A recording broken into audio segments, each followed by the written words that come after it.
Hello. Okay, so I was saying that now we are going to proceed further to discuss the theme of this panel discussion. I would like to start with Professor Sabiha Hussain, ma'am. First, ma'am, I want to understand first thing that the Constitution of India guarantees dignity, freedom, and equality to all the citizens. It means all the rights are same for the Muslim women as well. Similarly, Islam, I think, is the direction that women has the right to education, job, consent for marriage, property, inheritance. When the religion says the same, the constitution gives everything, then where is the gap?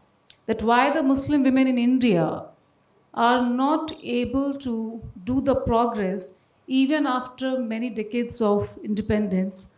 How do you see this? And then I would like to question you further on this. So kindly give your insight on this theme, please.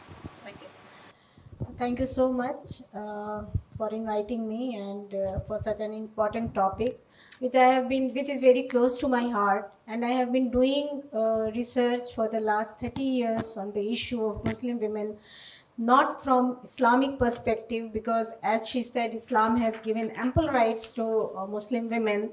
But what is the reality? I have been working on the lived reality of Muslim women, whether it is their socioeconomic status, education, health, political participations. I have written books also on those topics. So the main reason I see that we have to come out from the narrow lens of religion to see the lived reality of Muslim women. Muslim women का जहाँ तक ताल्लुक़ है, वो कोई गैब से नहीं आई हैं, वो भी इसी मुल्क की एक बाशिंदा हैं, एक सिटीज़न हैं, और उनकी जो मुश्किलात हैं वो आम औरतों की तरह ही है. लेकिन जब हम मुस्लिम औरतों की बात करते हैं, उनके सोशियो इकोनॉमिक स्टेटस की बात करते हैं, उनके सिटीज़नशिप के राइट की बात करते हैं, तो बस हम जो एक डिस्कोर्स, पॉलिसी डिस्कोर्स और जेंडर डिस्कोर्स होना चाहिए, इंटरसेक्शनैलिटी फ्रेमवर्क होना चाहिए जो देखने का, वो हम कहीं गुम हो जाते हैं और उसको सिर्फ और सिर्फ इस्लामिक नज़रिए से, रिलीजन के लेंस से देखने लगते हैं. रिलीजन ने क्या कहा है, क्या नहीं कहा है, बहुत अच्छा है.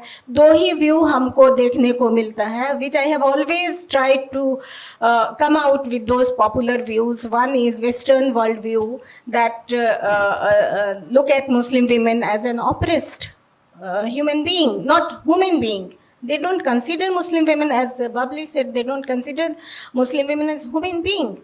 Second world view is very glossy picture of Muslim women. They have ample rights, this, that.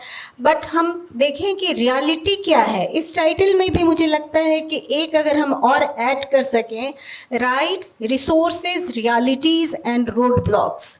क्योंकि जब हमारे पास रिसोर्सेज ही नहीं होंगे, resources not in terms of capital, not in terms of money, but opportunity. क्योंकि जब हम जेंडर इक्वालिटी की बात करते हैं बबली, तो हम मेन वीमेन का कंपैरिजन नहीं करते हैं. At least in gender discourse, gender studies discourse, some of my students are here from gender studies, we don't talk about equality of men and women. We always talk about the equality in terms of opportunities and resources. So I would like that the word. Yeah, thank you. So this is my personal opinion that whenever we talk about Muslim women as a citizen of India, we have to come out from the, we have to stop stereotyping them. And we have to come out with the larger perspective of policy and gender discourse. That's my view about this. My next question is from Sabah Naqvi ma'am. How would you describe the gap, if any, between media portrayals and lived experiences of Muslim women in India? Thank you. I'm very happy to answer this question. आज ही की बात है, सुबह मैं morning walk पे निकली और मैं मेहरौली में रहती हूँ, तो वहाँ पुराने इमारतों के बीच में मिडिल क्लास बिल्डिंग्स हैं, घेटोज हैं, और जहाँ कहते हैं कि बुलडोजर आ जाएगा.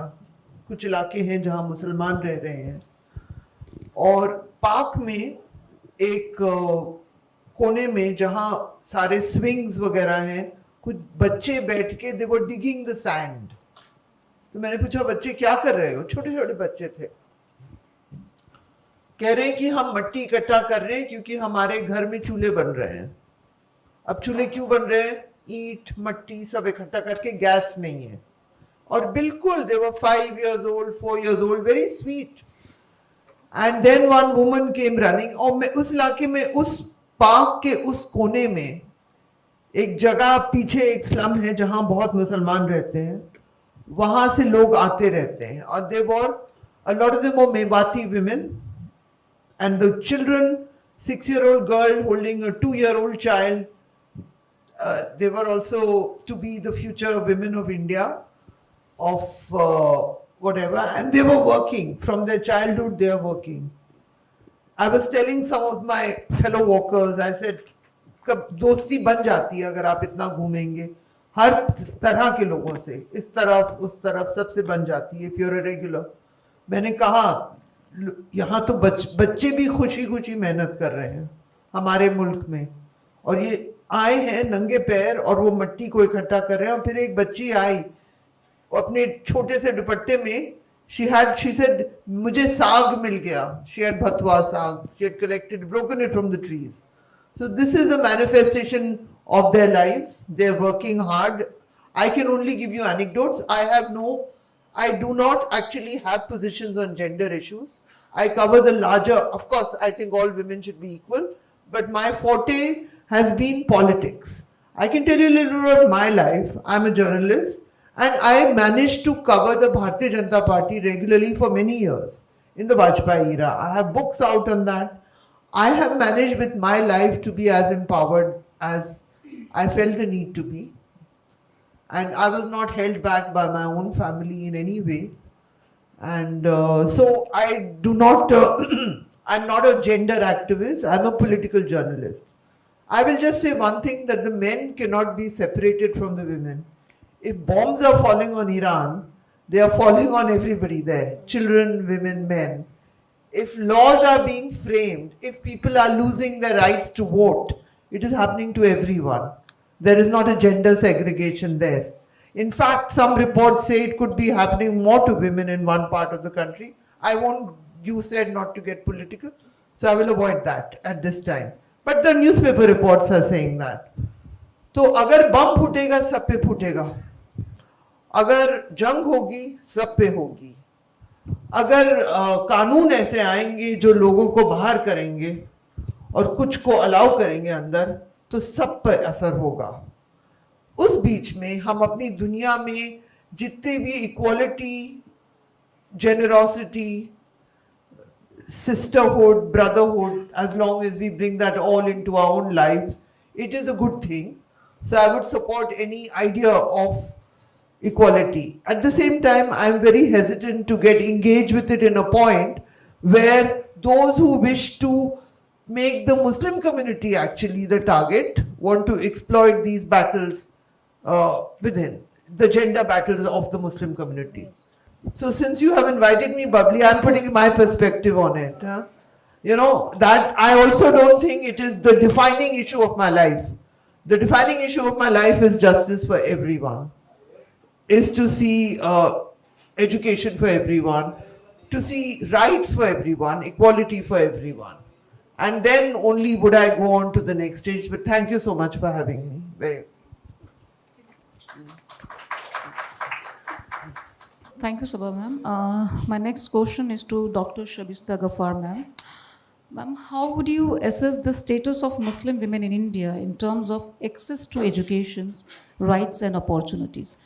Since you have a long experience working in the different commissions and ministry and working for the minorities. So I want to understand this, that what is the ground reality basically? Thank you. Awaz the Voice, who's the group, and also the Awaz Khawateen who invited me for this wonderful topic which we are discussing today for the women's and women rights reality and roadblock. Thank you, Dr. Bubbly, and also I congratulate all the women. The men are more in here because they need to be much more empowered about the women rights, women obstacles. So like our co-panelists talk about, we are talking inclusive about men's and women's, both are affected. So both need to be worked for the progress and for the difficulties. As per, we are talking about the education. Education for the women, Muslim women status is like, there are many layers, many things are there, because I have experience of when I was 12 years old, I started working for the education, for the conflict area, because I belong from the Kashmir, then for other marginalized. So in one way, other way, the children's and the women's are affected in any case. Men's are also there, but women's are mostly like Miss Sabha Naqvi was narrating the story, like the children, they were collecting, वो garden में घूम रहे थे, तो जो उनके पढ़ने के दिन है, आधे लोग तो ऐसे स्कूलों में जा रहे हैं जो जिनको मंथली 10,000 रुपये हैं, वो तो सैटरडे के दिन नींद से भी नहीं उठेंगे. So if they have the problem चूल्हे की, गैस की, which has affected, तो who is affected there? The women and the children. तो उनकी नींद तो खराब होके वो चले गए, और they are also अपने माश के लिए लड़ रहे हैं, जूझ रहे हैं, तलाश कर रहे हैं, जैसे बथुए का साग, ये बहुत चीज़ें प्रैक्टिकल है. राइट्स ऑफ विमेन, हमें मुसलमान औरतों की बात नहीं करनी चाहिए, हमें उस हाफ ऑफ द पॉपुलेशन की बात करनी चाहिए जो कि पूरे ग्लोब में है और हिंदुस्तान में भी है. हम लोग अगर फिर मुसलमानों की बात करें तो मुसलमान 20 करोड़ है, 10 करोड़ तो औरतें हैं. तो जो हमारा एक्सपीरियंस है, हमेशा स्ट्रक्चर में प्रॉब्लम है. पहले हम एजुकेशन की बात करें, राइट टू एजुकेशन है, आरटी. मैं छोटी सी एग्जाम्पल को लेके, दैट इज कंपलसरी एजुकेशन सबको है कि वो सरकारी स्कूल में जाएं, और सर्व शिक्षा अभियान के तहत उनको स्कीम गवर्नमेंट ने प्रोवाइड किया है और वो स्कूल जाएंगे. लेकिन वो असल में नहीं हो रहा है. Neither I am blaming the government since very long, उसमें काफी सारे गवर्नमेंट्स आए, nor I am blaming the people, the women's. मैं एक एग्जाम्पल आपसे शेयर करना चाह रही हूँ. जब मैं कमीशन में थी, I was heading the committee on girls education, तो मुझे रिपोर्ट बनाने के लिए बताया गया. तो मैंने पूरे हिंदुस्तान में रिपोर्ट्स जो भी है, जैसे भी तरीके से हमने काफ़ी सारा काम किया. और फिर जिस दिन मुझे रिपोर्ट रिलीज़ करना था मलवंकर हॉल में, कॉन्स्टिट्यूशन क्लब में, तो अब हर एक आप लोगों ने भी एक message the through the videography के तहत. तो जो जिस्ट ऑफ माई, जिसमें मैंने 180 रिकमेंडेशंस दिए, पूरा इंटेंसली एजुकेशन को, प्री प्राइमरी को लेके हायर एजुकेशन तक क्या क्या प्रॉन्स एंड कॉन्स है जिससे विमेन एजुकेशन से बाहर है, क्यों है, रीज़न क्या है.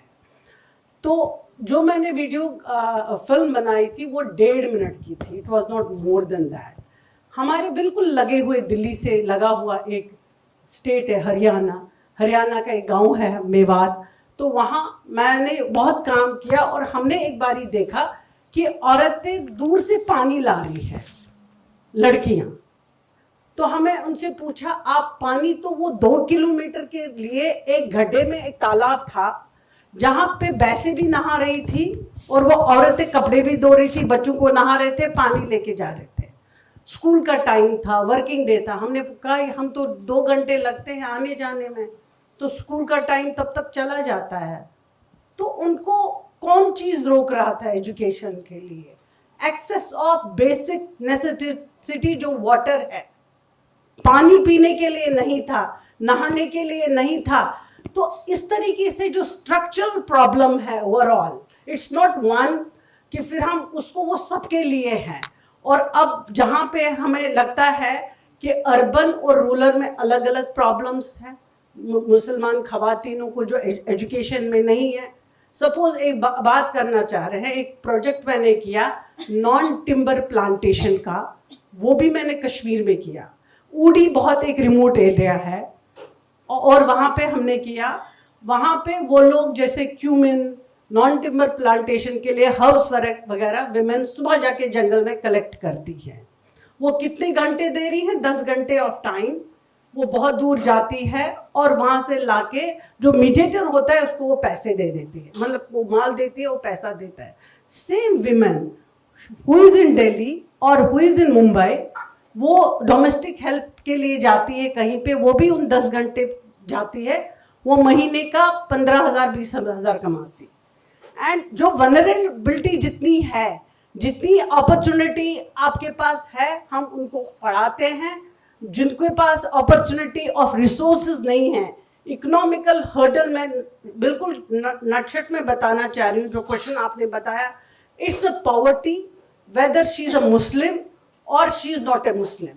वो गरीब का बच्चा है, वो उसको एक्सेस नहीं है, वो नहीं पढ़ता। अब आरटी की बात है, कुछ ऑर्गेनाइजेशन मैंने देखी है जो आरटी पे बहुत अच्छा काम करती थी, बहुत कॉर्पोरेट लेवल पे IIM पास आउट थे, तो उन्होंने जो लोगों को ये भी नहीं मालूम था कि गरीबों को झुग्गी झोंपड़ों में कि हमें मुफ्त एजुकेशन मिलता है, तो उनने एडुकेसी का काम करके बहुत सारे ऐसे बच्चों को जो फर्स्ट लर्नर्स थे, जो पहली जनरेशन थी, उनको एडमिशन दिलाया गया उन स्कूल्स में जहां पे Kota of 25% for weaker sections के लिए होता था।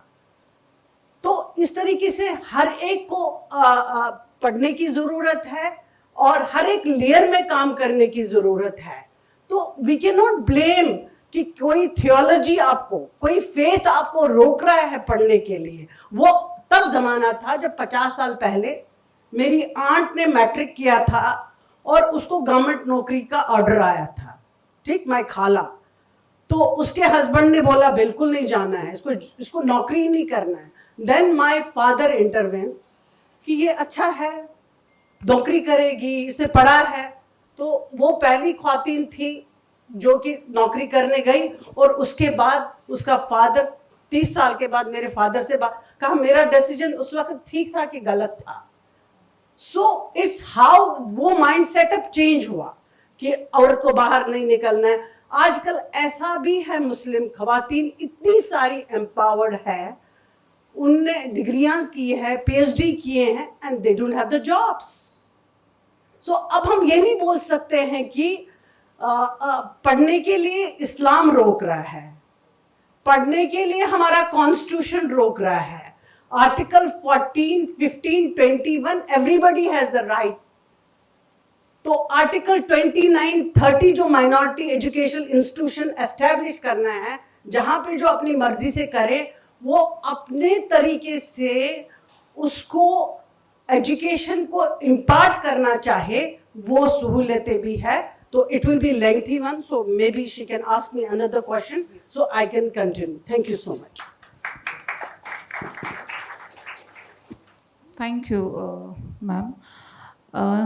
Thank you so much for clearing the gaps. Where are the gaps? Actually, it's not only about that the religion is not giving the permission or the government is not doing anything. Because of the basic structural problems, even the policies are not able, the idea of policies or the information of the policies are even not able to reach to the women. And even if they have this information, because of this basic requirement of the families and setup, they are not able to get the benefits of all sorts of policies and I would say the benefit they should have. So this is something very critical. We need to think about it, because we are always, I think we keep talking a lot about the internal reasons and the external forces that why the status of Muslim women in India is not good, but nobody really talks about that there are certain problems in the structure and we need to work on this. So thank you so much, Shabishta ma'am, for this insight. Now I would like to move to Firdaus ma'am. Since you come from a legal background, so this question is going to be related to the legal and related to legislation as well. I would like to ask you, I would like to begin first question from you like this.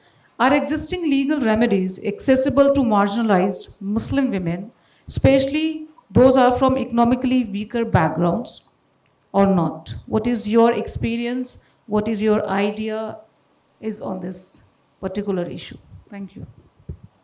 First and the foremost, thank you so much for inviting me. And thank you to everyone who is sitting here, because Saturdays normally are kind of off days of family, days for the family. So you are here, and that too for the women. So your question, whether the law, the legal remedies, how much is it accessible? Okay. See, I will tell you something. Ours is a country which has the maximum number of laws for the women. हम वकील बहुत ज़्यादा बात करते हैं, बहुत ज़्यादा बोलते हैं, तो शायद मैं ज़्यादा बोलूं तो आप मुझे रोक दीजिएगा. Anyways, so this country has maximum number of laws for the women. At the same time, I believe, and what I have read and experienced, that Islam was the only religion which actually provided for legal remedies in respect to the women, be that inheritance or even the matrimonial issues. As Ms. Sabah Naqvi, she correctly said that there are certain issues we should not have went to court or should not have went in public, but this was brought in because, of course, you know why it was brought in. There is this always a bottom line. चलिए हिंदी उर्दू में आते हैं कि मुसलमान औरत जो है बहुत ही दबी हुई है. मुसलमान औरत जो है उसके पास कोई हुकूक नहीं है. हमारी औरत के पास वो हक है कि जब वो उसकी शादी होती है उसके बाद भी उसके वालिद के घर में उसका हिस्सा होता है. उसकी शादी होती है तो उसके ससुराल में भी हिस्सा होता है. अलग बात है हम लोग इस्लाम फॉलो नहीं करते प्रॉपरली. बाकी लोगों को पार्लियामेंट के एनेक्टेड एक्ट से मिला. I am very sorry because you know somewhere we will have to go on that. Something controversial, I don't know. I will try not to go on that. So anyways, तो हमारे जो laws हैं जो बनाए गए, अगर आप देखेंगे वो मैक्सिमम जो हमें हमारे मजहब ने दिया है उसके बेसिस पे ही है. अब बहुत सारे लोग जो है ये, अगर आप कह रहे हैं कि कितना एक्सेसिबल है वो उनका लीगल रेमेडीज वगैरह, मैं आपको बताऊं कि प्रॉब्लम ये नहीं है कि हमारी औरतों को पता नहीं है क्या लॉज हैं, या वो इतनी बेदार नहीं है कि वो कोर्ट कचहरी जाए या अपने राइट्स के लिए बोले. प्रॉब्लम कहीं और है.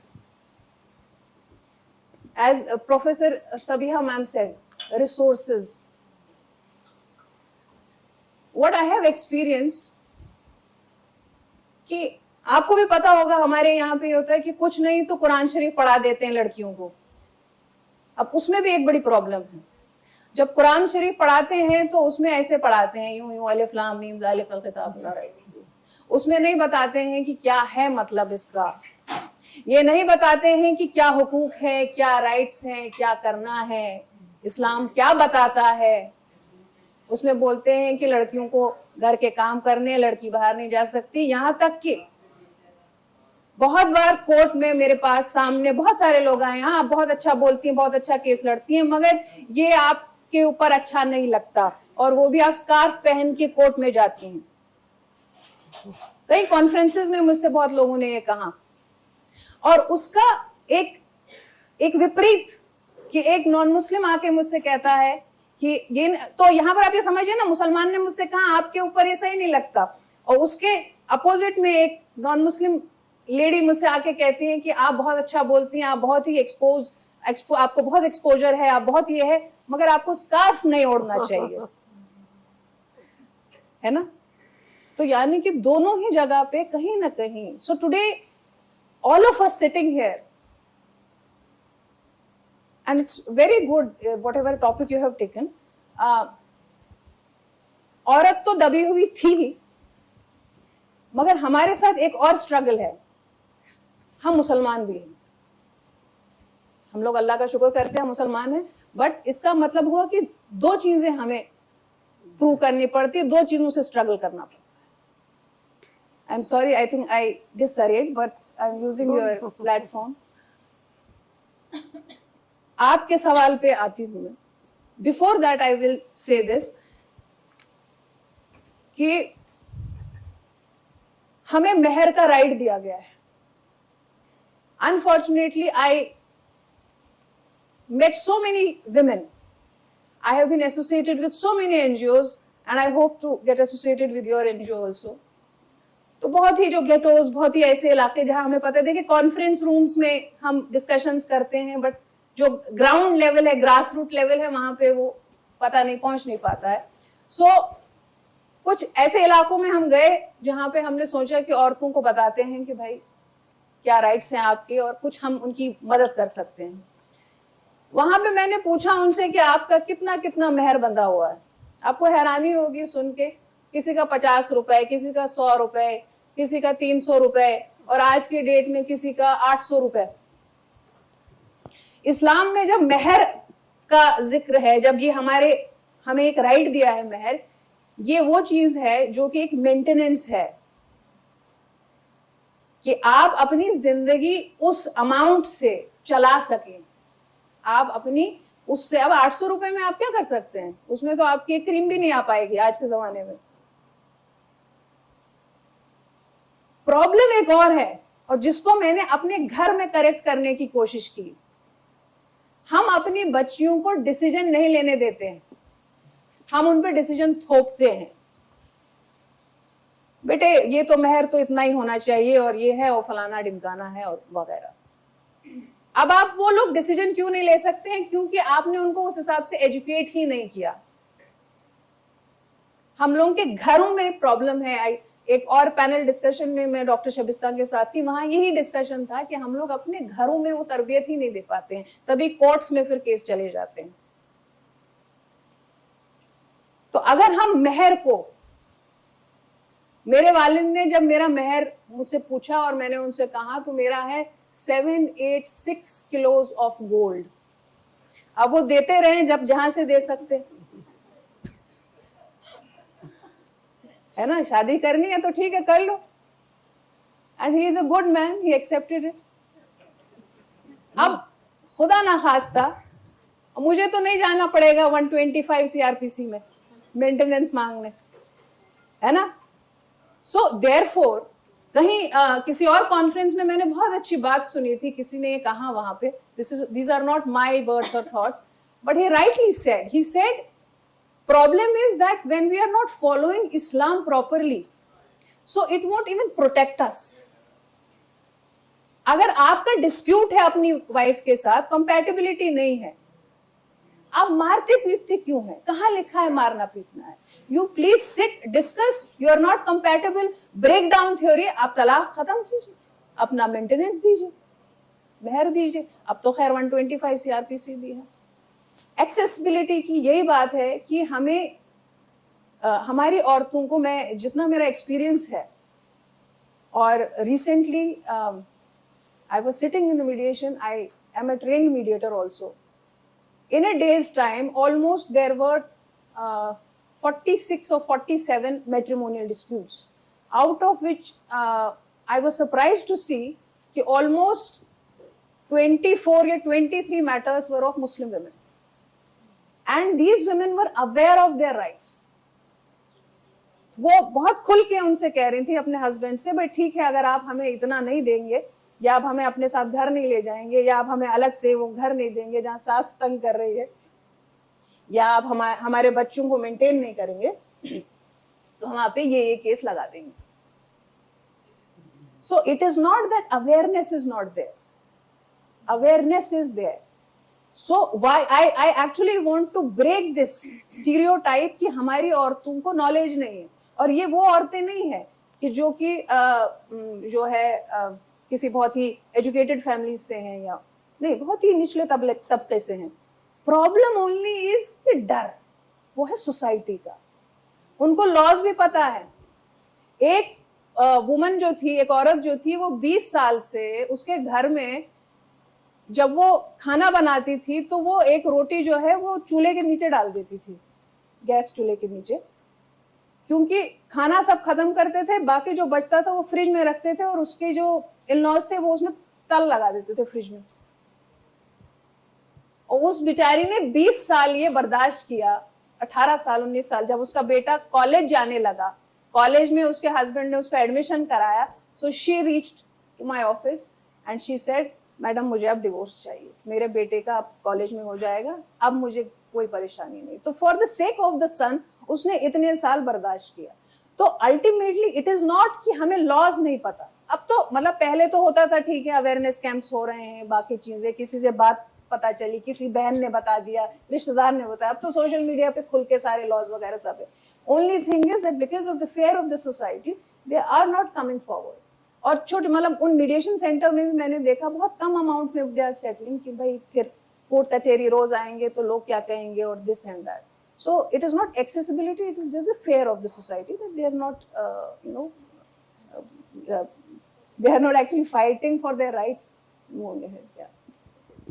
Thank you so much for those, ma'am. For actually, your answer was like answer of so many questions. You know, it was like a culmination of so many answers. As you mentioned about your experience of wearing hijab, my experience is exactly opposite. I would like to mention, कल मैं सबिया ma'am से बात भी कर रही थी इसी बारे में कि यूनिवर्सिटी का नाम नहीं लेना चाहूँगी, वहाँ पर एक कॉन्फ्रेंस हुई, वहाँ पर उस सेशन में पैनल डिस्कशन नहीं था, it was a pure academic conference. उस सेशन में 5 लोग थे, उसमें 4 मेल्स थे और 1 मैं थी, और वो चारों मेल्स जो ट्रेडिशनली मुस्लिम अटायर होता है, क्योंकि वो सारे मौलाना थे basically, and I was the only female, and that's true, not wearing hijab. So I could see that they were so much uncomfortable throughout the session. Since I was invited by the Vice Chancellor, so they could not tell this to the Vice Chancellor. So once the session was over, उसमें से एक मौलाना साहब आते हैं और बहुत प्यार से कहते हैं कि आपकी तकरीर बहुत अच्छी थी और मुस्लिम समाज को आप जैसी महिलाओं की ज़रूरत है, लेकिन अगर आप हिजाब लगा ले तो और अच्छा होगा। This is the problem. This is the problem. So stereotyping दोनों तरीके से है। प्रॉब्लम ये है, जो हिजाब पहनते हैं उनसे भी क्वेश्चंस किए जाते हैं, जो नहीं पहनते उनसे भी क्वेश्चंस किए जाते हैं। स्पेयर तो कोई भी नहीं है इसमें से। अब थोड़ा गुस्सा भी आया, लेकिन एक उम्र का भी लिहाज, मैं कहूँगी, मैं उम्र का लिहाज औहदे से ज़्यादा करती हूँ, तो मैंने सोचा अब क्या कहूँ। मैं तो एक बात कही, उन्हीं के सेंटेंस को मैंने डिफरेंट टोन में रिपीट कर दिया। मैंने यही कहा सिर्फ उनसे कि मौलाना साहब, मुझे भी यही लगता है कि मुस्लिम समाज को मेरी जैसी महिलाओं की ज़्यादा ज़रूरत है। अब मौलाना साहब मतलब वो ना उनसे इसका जवाब देते बने हैं, लेकिन मैं एक यहाँ पे इस इंसिडेंट को इसलिए मेंशन कर रही हूँ कि कई बार आप बहुत सॉफ्टली लेकिन असर्टिवली भी अपनी बात कह सकते हैं। और देखिए इसका फ़र्क ये हुआ, 2 महीने के बाद मौलाना साहब ने अपने इंस्टीट्यूशन में मुझे लेक्चर के लिए बुलाया था। So what I want to say, not always you need to be very aggressive, because अगर एक तो विमेन, ऊपर से मुस्लिम विमेन, और अगर आप बहुत हर जगह, अगर मुझे लगता है कई बार हम बहुत आर्ग्यूमेंट करें तो जो हम किसी का माइंड चेंज कर सकते हैं वो भी शायद करना मुश्किल हो जाएगा। सो मिडिल पाथ भी होना चाहिए, but if it is required to do argue, one should go for that, but not essentially I believe that we need to be very aggressive in our arguments. तो ये आपके incident से मुझे याद आया कि हम सबकी अपनी अपनी कहानियाँ हैं एक्चुअली यहाँ पर। आई थिंक सबिहा मैम की अपनी एक जर्नी, सबिहा मैडम और हम क्योंकि दोनों JNU से हैं, लेकिन हमारी जनरेशंस बहुत अलग है। Sabiha madam I think 90s में, आई बिलीव 90s में आप रही होंगी जी, मैंने अभी की है PhD। मैं आपसे ही सवाल पूछना चाहूँगी, हालांकि सेम सवाल शायद मैं अभी बाकी लोगों से पूछूंगी, rather than questioning the more theoretical question. आपकी जर्नी, बिकॉज आई बिलीव हर विमेन की जर्नी बहुत मुश्किल है, हिंदू मुस्लिम सिख ईसाई, विमेन की लाइफ इजी है ही नहीं, first of all. But since the panel discussion is based on Muslim women, so we are focusing on that. But generally I believe कि मुस्लिम विमेन के अपने ज़्यादा हर्डल्स हैं, लेकिन विमेन के हर्डल्स तो सभी के हैं। आपने जब JNU में एडमिशन लिया होगा, आपका किस तरीके की, जिसे कहते हैं स्टीरियोटाइपिंग कहे या कॉन्सेप्ट्स कहे या ट्रीटमेंट्स का सामना करना पड़ा? बिकॉज उस टाइम पर आई थिंक JNU में 90s में मुस्लिम विमेन, मेरे बैच में आई रिमेंबर मुझसे 3 बैच ऊपर 3 बैच नीचे और बैचमेट में कोई मुस्लिम नहीं था JNU में। तो आई बिलीव जब आप रही होंगी तब तो शायद और भी मुश्किल रहा होगा। And I am talking about my centre CHS, because language department में शायद फिर भी मुसलमानों का थोड़ा ज़्यादा एडमिशन मुझे लगता है, लैंग्वेजेस की वजह से अपने प्रेफरेंस। और दूसरी बात, JNU के अलावा as a teacher, as an academician, when you establish yourself in the university, so what kind of challenges you faced from your colleagues, from students, from the society in general? So I want to know about your journey as a Muslim woman, that how easy or how difficult it was? I think you can, because I don't want to be judgmental that whether it was difficult or not. So if it was easy, please tell us. If it was difficult, please tell us both. Thank you. मेरी journey इन्होंने कहा है, बबली ने, मैं अपनी journey बताऊं और क्या क्या चैलेंजेस मैंने फेस किया है. I came to JNU in mid-80s from a very small town of Bihar, where sending girls for education to acquire education to JNU was unimaginable. Imagine ही नहीं कर सकते थे कि हाँ कोई इतने छोटे से कस्बे की लड़की JNU जा करके, जहाँ मशहूर था कि वहाँ बहुत फ्री मिक्सिंग है और सिगरेट शराब वगैरह वगैरह सब चलता रहता है, वहाँ पे आ करके स्टडी करना, it was a big challenge for me. It was a cultural shock as well as academic struggle, and you know the but I must Allah मग़फ़िरत करे मेरे पेरेंट्स की. मेरे पेरेंट्स ने कहा कि नहीं, she has stopped the university and she will go to study. I know that resources were very limited and we were 5 sisters, all of us were getting education, so sending for a very middle class man in a government job, you know, if you are honest, you are always hand to mouth. तो उस इसमें भी मेरे अब्बा ने हमको भेजा वहाँ JNU में, और JNU में आने के बाद आप यकीन माने, I was the first Muslim girl from Bihar. अभी भी मेरा रिकॉर्ड है कि 80s में, अच्छा, the girl who always cries because it was a cultural shock. I never saw a woman smoking. I never saw a woman riding bike. So I just hold my brother's arm and I said कि no, I'm not going to stay in the hostel. यहाँ लड़कियाँ cigarette पीती हैं, यहाँ bike चलाती हैं, मुझे डर लगता, भाईजान मुझे ले चलो यहाँ से. So that was the journey, you know. And but I must say that if you have talent, if you have decided to do something in your life, कोई हर्डल आपको रोक नहीं सकता है, कोई दीवार, कोई ऐसी चीज़ नहीं है जो आप नहीं क्रॉस कर सकते हैं. मैंने मास्टर्स किया, फिर मैंने MPhil में एडमिशन लिया, और सपोर्ट हमेशा हमारे टीचर्स का, because they all know that I am from a Hindi background, I have language problem, so they all supported me. I am thankful to all my teachers, R.K. Jain, Yogender Singh, T.K. Oman, who is no more, Professor Nandu Ram, Professor Panini. All of them were so cooperative and so friendly with me. Whenever a boy used to say me, hello, how are you, Sabiha? It was, you know, I was very scared. Why he is talking to me? The way we are being socialized, कि भाई लड़कों से बात नहीं करनी है ना, एक टैबू है लड़कों से बात करना. तो उस वक्त में जो ये चीज़ें थी, स्ट्रगल तो रहा, लेकिन I achieved a lot, you know, with the support. What I want to emphasize that if you have support, institutional support or familial support, you are going to overcome all those challenges. My father, my parents, my mother, my father, my brother, you know, अभी इन्होंने कहा ना कि हम आदमियों से लड़ाई नहीं करते हैं, है ना, हम एक ही गाड़ी के 2 पहिए हैं, अगर एक पहिया ठीक से नहीं चलेगा तो गाड़ी टेढ़ी हो जाएगी. तो हमारे सक्सेस में, और हम जो आज इस मुकाम पे हम पहुँचे हैं, हम सब यहाँ पे जो बैठे हुए हैं, हम ये कहते हैं कि हम कहीं ना कहीं, जैसे हर सक्सेसफुल मैन के पीछे एक वुमेन होती है, हम इसको अदर वे राउंड देखते हैं, हर सक्सेसफुल वुमेन के पीछे एक मैन होता है, चाहे वो फादर की शक्ल में हो, ब्रदर की शक्ल में हो, हस्बैंड की शक्ल में हो. आज हम यहाँ बैठे हैं, मेरे हस्बैंड घर पे हैं.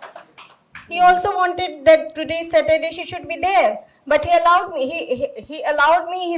Not allowed me. He supported me. No, you must go. You have expertise on Muslim women, so you must go and share your experiences. So that's how. And as a professor, you know, what I found in Jamia, that I have worked for 10 years. Discrimination की बात हम करते हैं, कि मुसलमानों के साथ discrimination होता है, लेकिन जहाँ तक हमारी जर्नी का सवाल है, मुझे एज सच कोई डिस्क्रिमिनेशन नहीं फेस करना पड़ा। हाँ, स्टीरियोटाइपिंग ज़रूर फेस करनी पड़ी। मैंने 10 साल centre for women's development studies New Delhi में काम किया है, and there I was selected at my own merit. मेरी कोई बैकिंग नहीं थी, मेरे फादर कोई टीचिंग लाइन, मेरा ख़ानदान 7 पुश्त भी हमारी टीचिंग में नहीं थी, तो I got the job eight my own merit. तो डिस्क्रिमिनेशन, लेकिन हाँ स्टीरियोटाइपिंग ज़रूर है। 2-3 एग्जाम्पल हम स्टीरियोटाइपिंग का देना चाहेंगे, अगर बबली मुझे इजाज़त दें तो। हम जानकी देवी कॉलेज है यहाँ दिल्ली यूनिवर्सिटी का, तो हर किसी की ख्वाहिश होती दिल्ली में मेरी नौकरी हो। हाँ, चूँकि मेरे हस्बैंड वॉज इन दिल्ली, तो हमने भी काफ़ी जगहों पे ट्राई किया। जब जानकी देवी कॉलेज में हम गए इंटरव्यू देने के लिए, तो जो बोर्ड में थी एक लेडी थी, बोली why have you come here, you should go to Jamia Millia Islamia. You know, this kind of stereotyping. You called me, you take my interview, and then you decide whether I am capable for this post or not. So you are saying me that you go to Jamia Millia Islam. A similar experience was faced by me in the same. Oh, आप मुसलमान हो ना, आप तो जामिया में पढ़ा रहे होगे। At that time I was not in Jamia, I was in CWDS, and I kept telling that Jamia Millia Islamia is not a Muslim university. 50% reservation is there for the Muslim, but rest 50% are from other community. So this kind of stereotyping I faced, and I wanted my students. You know, many students, Tuba is sitting here, I do not know how many students are there, but she is sitting here. I always used to encourage my student, you know, a good teacher वही होता है जो बच्चों के आप class में, you are not only as a working as a teacher, आप बच्चों के एक्सप्रेशन से देखिए, क्योंकि बहुत सारे फर्स्ट जनरेशन लर्नर आते हैं। I have faced that problem, so I know very well कि what kind of problem they have been facing. तो बच्चों के एक्सप्रेशन से आप समझिए कि बच्चे आपकी बात समझ पा रहे हैं या नहीं समझ पा रहे हैं। आपको you have to work as a counselor too. 2-3 example हम देंगे जहाँ पे बहुत bright student, she was doing very well in the all the semesters, but she hardly used to come. Then I called her once, and you know, people say that violence is not in Muslim community, but I totally disagree with this. You know, she was a victim of child abuse, so she was very scared of interacting with the people, and I did counseling for I think months, and she stopped. So teacher का जैसे हमने face किया है कि आप जाते हो कहीं नई जगह पे, तो आपको first generation, although I was not first generation learner, but still I faced those challenges. So I don't want my student to face those challenges. You know, extra classes लेके अलग से बुला करके सबको वो करने के लिए आपको, अगर उनको कुछ स्टीरियोटाइपिंग का फील हो रहा है, स्पेशली जो नॉन मुस्लिम स्टूडेंट आते हैं, initially when they come with this mental block, अच्छा जामिया है, so we have to treat equally, you know, to come out with this stereotype. So my journey, you know, stereotyping, discrimination, so I won't say that I faced any kind of discrimination. That is why I'm sitting here. But you have to cope up with all the challenges with your talent. Talent होना बहुत ज़रूरी है। आप उस talent को कैसे apply करते हो, सीमेंट बालू रखा हुआ है लेकिन आपको उसको अप्लाई करने नहीं आता है, तो दैट इज़ यूजलेस। तो आपको अप्लाई कैसे करना है वो बहुत ज़रूरी है। Thank you.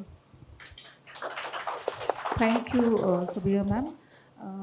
Sabha ma'am, I would like to ask you a question, that how was your journey, like you have more than experience of 30 years, as a female journalist or being a Muslim female, did you face any kind of problems? The way my life's journey has been is that there is no question in today's world, anyone with a Muslim is stereotyped. And I'll share a few anecdotes. But where I've landed up today, no man allows me to do anything. I'll be very clear about that. I do everything myself. With my decisions, I'm empowered. I don't need the permission of anyone. I have my thing about it. So I'm very clear about that, because I think even the language, we talk of empowerment and then we use retrograde phrases. I don't need the permission of anyone. I'm very capable. I support them. I am a support to them, to the men. But I am aware that many women do not think like, they have a different journey to my journey. But I want to share a story with you about the veil. The burqa, the chadar of Iran, the headscarf. So my Dadi Jan, she was a traditional woman, Begum Atiya Naqvi, in Uttar Pradesh. वो हम लोग जाते थे, कभी कभी बचपन में summer holidays parents घूम रहे हैं तो हमें भेज दिया जाता था लखनऊ में. My grandfather was a lawyer and she, वो गांव में जो घर था वहां मुहर्रम में सब इकट्ठा होते थे. और हमने नोटिस किया कि जब भी मजालिस जो होती है मुहर्रम के दौरान, कि जब भी घर की होती है, main women everybody would sit together. But the minute मौलाना बाहर के आ रहे हैं तो खवातीन को पीछे बहुत गर्मी वाले, अगर मुहर्रम गर्मी के मौसम में पड़े, वहां पंखा नहीं चल रहा, पसीना छूट रहा है. और मैं बच्ची थी और मैंने कहा, उनको हम अम्मा जान कहते थे, मैंने कहा अम्मा जान मैं नहीं बैठूंगी. तो उसने बोला अच्छा ठीक है बेटा, अगर तुम्हें नहीं अच्छा लगता तो कोई जबरदस्ती है, तुम ना बैठो यहाँ. मैंने कहा या तो मैं आगे बैठूंगी या मैं नहीं बैठूंगी. तो I was like that. And so I had, and she is a lady. Family में लोग बुरखा पहन के आती थी, they used to take it off. She removed her veil. But my life journey also made me understand that moving forward, sometimes people wear the veil, and I will get to that later. Years later, I was in Oxford University I was part of a fellowship, और 9/11 हो चुका था. वो मतलब वो हवाई जहाज ने ट्विन टावर्स को सत्यानाश कर दिया था. पूरा the western world was so scared of Muslims. और हमारे दुनिया भर के फेलोज आए हुए थे ऑक्सफोर्ड में, और एक आई थी from Egypt, Cairo, and I know her name because she later lived in Beirut, which is being bombed. We became friends. Her name was Umayma Abdul Latif, and she covered the Muslim Brotherhood in Egypt, which was big at that, very important thing to cover. She was the most fabulous journalist. There were journalists from Hungary. I was there. अलग-अलग मुल्क के लोग थे. Australia से कुछ आए हुए थे. टर्की से एक थी, वेरी मॉडर्न. उमायमा ने हेडस्कार्फ पहना हुआ था. तो प्रॉब्लम ये होता था कि वो suddenly, why is she wearing a headscarf, she is so smart, वो हर जगह सबका इंटरव्यूज ले रही है. So some of the other fellows, especially a very nice man called David, he came to me and said, why mom is wearing the headscarf? I said, David, what bothers you? She's wearing it. Later on, I had a conversation with her. Her mother never wore the headscarf. She started to wear it because of the acute state of repression in her country of rights at that time. And she identified with an identity which challenged Western narratives. That was her reason for wearing it. She was a very empowered woman. And as I've said to you, she worked in a newspaper where Edward Said wrote. It was not an ordinary thing. She covered a Muslim Brotherhood. This was a fabulous journalist. She chose, not because her family forced her to, she chose that. Anyway, that is her story, because in the Middle East or West Asia, people have their own paths. Let's get back to India. About 8 years ago, a professor in IP College, Indraprasth University, which is one of the Delhi University colleges, who I happen to know, she was a historian, a Hindu lady, very bright. She called me up and she said, Sabha, why don't you come and talk to my students? So I said, why? Why? Journalism, media? कहा नहीं, इतनी सारी girls वो सब headscarf पहनने लगी हैं. मैंने कहा वो सालों से पढ़ा रही हैं? तो कहा नहीं, it is a new trend, they are wearing it now. तो मैंने कहा अच्छा. I had not thought much about headscarf since I did not wear. So I said, okay, I'll come, I'll sit there.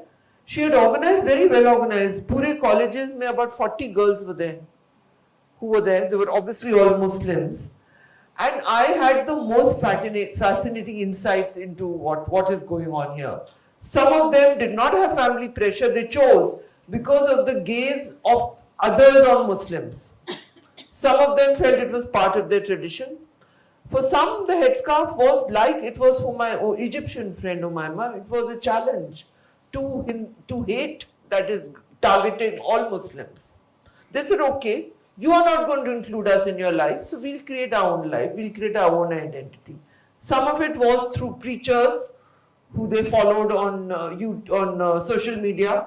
That also was a factor.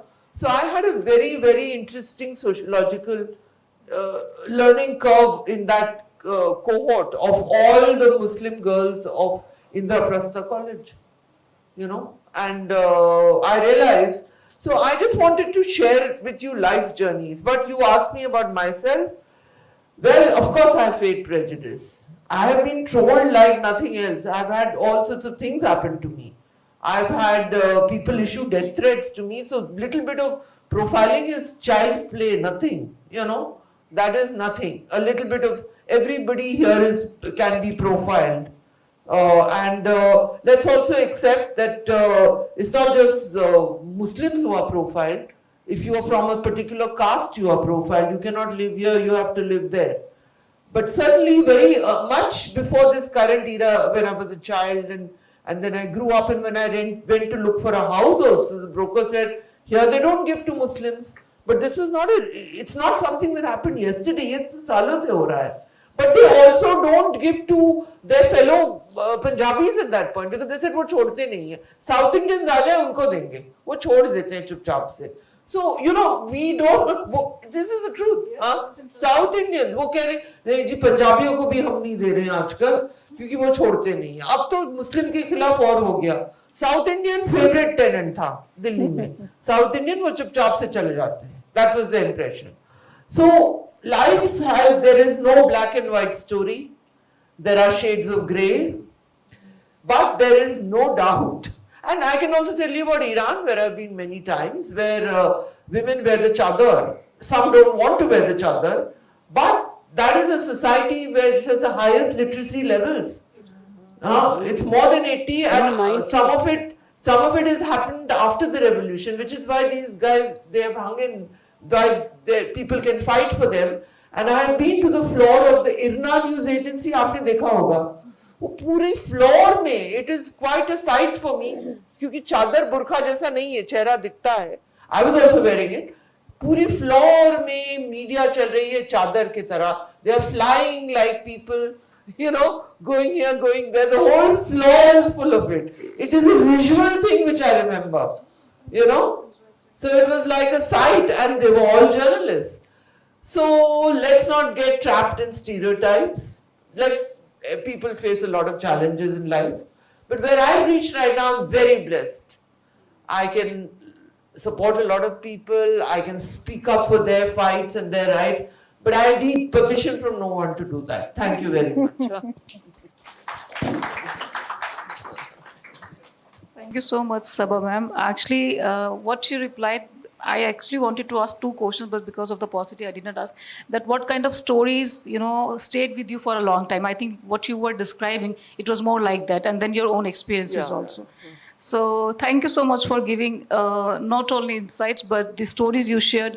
It's because sometimes I believe that being a journalist, it is difficult, definitely. Being a Muslim woman, it must have been. But since you are very powerful, so probably, I believe so. I believe so. So it was like if any other women, like, because since childhood you just told about the story of being, you know, in the child कि आपने मना कर दिया कि अगर पीछे नहीं बैठना है, आगे नहीं बैठना तो पीछे भी नहीं बैठे. So this kind of spirit really helps you out, right? तो वो जिसे कहते हैं बचपन से ही कुछ हमारे traits नजर आ जाते हैं. And I'm very happy कि आपने अपने लिए बिल्कुल सही profession चुना, because ऐसे journalist की बहुत ज़रूरत है. Now I would like to move to Shabista ma'am. It is also going to be the culmination of both the questions since we're really running out of time.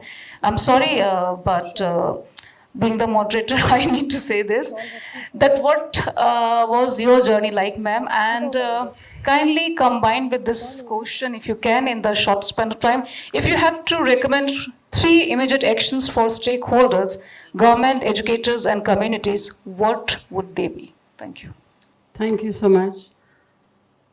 Sometimes when we are as a panelist, we get lot of answer of the questions and the question raised there, but the topic is there. As Professor Sabia was telling that she came from Bihar, और मैंने बिहार काफ़ी गई हूँ, काफ़ी लोगों से मिली हूँ, औरतों से मिली हूँ, काम किया है कि she was sharing her experience कि जब वो JNU आई और उसने अलग तरीक़ा का माहौल देखा and it was a culture shock. 2 चीज़ें निकल के आती है उसी बिहार में जहाँ पे we have a lot of madrasas अभी के दौर में, सर्टिफाइड मदरसास, और वो बच्चों को आपके फादर भी उसी सोसाइटी में थे, वही इस्लाम फॉलो करते थे, तो उनका रोशन ख्याल था, वो अफोर्ड कर सकते थे. इस्लाम ने प्रोहिबिट नहीं किया, विजन ने आपको, फादर के विजन ने हायर एजुकेशन में, एंड शी इज माशाल्लाह एम्पावर्ड इन वेरियस वेज. तो इस्लाम इटसेल्फ कभी नहीं प्रोहिबिट करता है किसी को. ये चीज़ पहले हमें यहाँ यंगस्टर्स है, we have our own story, बहुत सारी चीज़ें हैं, जैसे सबा वाज टेलिंग कि it's not black and white, we have the grey shades, हमारी जर्नी ऐसे चल. बट अभी जो नैरेटिव से हम वर्ल्ड ग्लोबल, हम अपने कंट्री की भी नहीं बात करेंगे, यहाँ पे बहुत सारे यंगस्टर्स हैं, बच्चियाँ हैं हमारे साथ, और हज़ारों तादाद, लाखों तादाद through the means of media it can be circulated, हम लोगों को सुनेंगे. उसमें पहले ही हमें, जैसे अब मैं अपनी एग्जांपल दूँ, मेरे लिए बहुत कल्चरल शॉक होता था कि मैंने उस कश्मीर में जहाँ कॉन्फ्लिक्ट था, पहले जब मैं स्कूल जाती थी मैं स्कर्ट पहनती थी. मेरे फादर ने हमें हमेशा अपने साथ बिठा के न्यूज़, तब हम बहुत छोटे थे. दूसरे एक्सपीरियंस में सो आई वॉज गिवन सब कुछ, हम सब बहनों को, नॉट ओनली मुझे भी, जो मेरे साइड में नेबर्स थे, जो अलग अलग स्टेटस ऑफ क्लास से थे, सबको वो राइट था. स्कूल जाते थे, कोई स्कूल के बगैर नहीं था, पढ़ाइयाँ करती थी, और कभी तो ये डिस्क्रिमिनेशन नहीं था. हमारे यहाँ अल्लाह ने बहुत बड़ी नियामत दी थी, हमारे यहाँ मदरसे नहीं थे, हमारे यहाँ मकतब हुआ करते थे. तो मॉर्निंग में मैंडेटरी हमें कुरान शरीफ, और उस कुरान शरीफ को हमने पढ़ा. जैसे फिरदौस बता रही थी कि हमें पढ़ाया जाता है अलिफ लाम मीम, नहीं, हमें वैसे नहीं पढ़ाया. We need to discuss all the maulanas जो भी है, मधुनी साहब है, अशरफ अली जितने भी थे, तो हम घर में बात करते थे. अब औरतों की हुकूक आता है, उनके टॉपिक्स आते हैं, अगर उन चैप्टर्स को सूरह निसा, सूरह नूर और सूरह तलाक, जिस पे पूरा मुस्लिम विमेन का नैरेटिव हर जगह डिस्कस होता है, वो नहीं है. अगर आपने, आई एम सेल्फ सफिशिएंट, हमने भी बहुत सारों का एम्पायर किया, मुझे किसी ने हाथ पकड़ के कभी मेंटोरिंग नहीं किया, but I have been inspired by many people. But मेरी मर्जी जो थी, मेरे घर वालों ने कभी उस पे, तुम फीमेल हो, तुम कश्मीर से हो, तो जब हमने बात की स्कूल में, तो कहा भाई नहीं, अब तो हम बड़ी लड़कियां हैं, हम यूनिफॉर्म पहनती है सफ़ेद कलर की. तब मैं स्कर्ट नहीं पहनती थी, तब मैं बड़ी हो गई थी, आई वॉज इन 7th और समथिंग. तो अगर हम घर से निकले तो आपको एसिड लगाया जाएगा, तो वो कॉल आई है, पोस्टर्स आए हैं. मैं बहुत डरपोक थी उस ज़माने में, तो मैंने घर में मदर को बोला, नहीं वो तो कल नहीं जाने देंगे.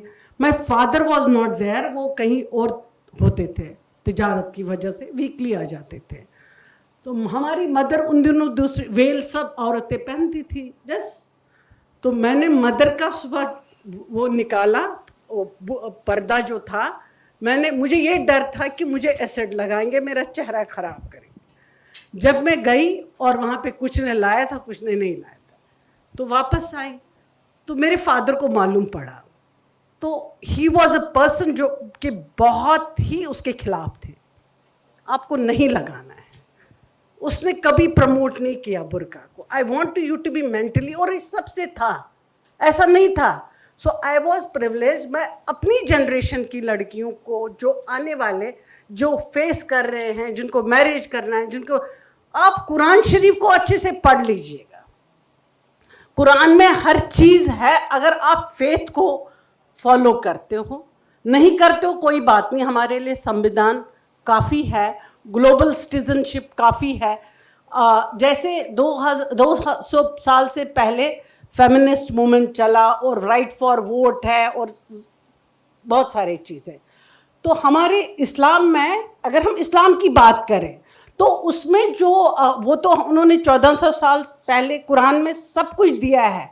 और सबसे बड़ी बात मैं मुसलमानों से खासकर बताना चाह रही हूँ, दीन किसी की वरासत नहीं है। इस्लाम किसी मौलाना की वरासत नहीं है, किसी ऑर्गेनाइजेशन की वरासत नहीं है। शी हैज़ फेस्ड कि आप अगर कवर कर लेते तो बहुत अच्छा होता।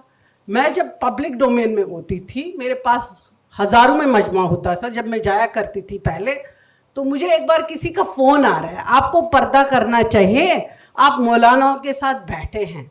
मैंने कहा मौलाना से बैठे हैं तो हम उनको भी अनलाइटन करते हैं। सी, तो उसमें जो हमारे पास, I am not talking about bad, but the way they interpret the Quran, the right, वो गलत है। उस तरीके से हमारे पास इस्लाम नहीं आता है। तो रसूलुल्लाह सल्लल्लाहु अलैहि वसल्लम का जब लास्ट खुतबा था हज के दौरान, जो कुरान में भी नोट है, कि उन्होंने क्या खुतबा दिया वहां पे, कि मैं इस इस्लाम को आपके हवाले करके, आप इसके एम्बेसडर्स हैं। तो वहां खाली मर्दों को बोला? No, it's both. अल्लाह ताला ने अगर एड्रेस भी कुरान में किया है, उन्होंने पहले, वो रब्बुल आलमीन है, वो सबके रब है। उसके बाद उन्होंने खवातीन और मर्द दोनों को अल्लाह ने वहां पे हमें एड्रेस किया है। तो why we are creating the confusion?